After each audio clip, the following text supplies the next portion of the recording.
Dragi moji Vrnčani, poštovani uvaženi gosti Vrnjačke banje, dragi posetioci Međunarodnog karnevala u Vrnjačkoj banji, dragi učesnici ovog karnevala i poštovani organizatori, čast i zadovoljstvo mi je da vas pozdravim sve u ime opštine Vrnjačka banja, u svoje lično ime, da vam poželim prijatnu dobrodošlicu pre svega u našoj prelepoj banji.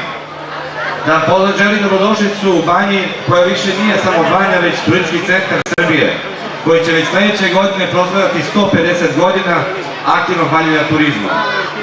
Vrnjačka banja iz godine u godinu napreduje, u Vrnjačkoj banji se iz godine u godinu otvaraju novi hoteli, novi restorani, grade novi parkovi, uređuju šetališta.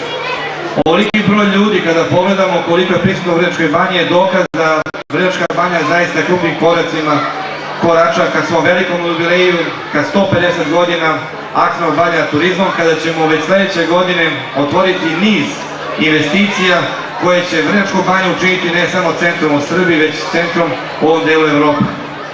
Zahvalio bih se svima koji učestvuju ove godine na karnevalu, zahvalio bih se onima koji su učestvovali u organizaciji i pripremili bogat program ove godine, pre svega turističkoj organizaciji Vrnjačke banje, svima koji su pomogli finansijski, ali i idejama da ovaj karneval bude što sadržajniji, i naravno zahvalio bih se sponzorima koji su aktivno i ove godine uzeli učešće u organizaciji našeg karnevala. Želim vam da ovih 7 dana uživate u Vrnjačkoj banji, da se dobro zabavite, da ponesete dobre utiske iz našeg mesta, gdje sledeće godine ponovo vidimo u Vrnjačkoj banji kada proslavljamo jubilej ne samo za naše mesto, već jubilej za Srbiju.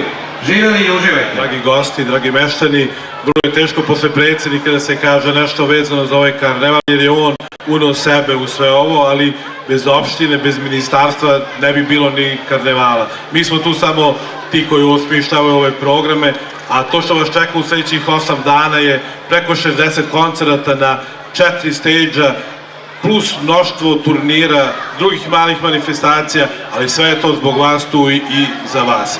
Jednostavno želim vam ovih 8 dana lepog boravka i lepog druženja u Vrnjačkoj banji i da se sledeće godine vidimo još većem broju. Hvala vam puno. Gospodine Bogićeviću, predam ključeve grada, želim da grad bude narednih 8 dana u vašim rukama. Čuvajte ga, pazite ga kao što ga i mi pazimo i vratite nam ga u još boljem stanju. Izvolite.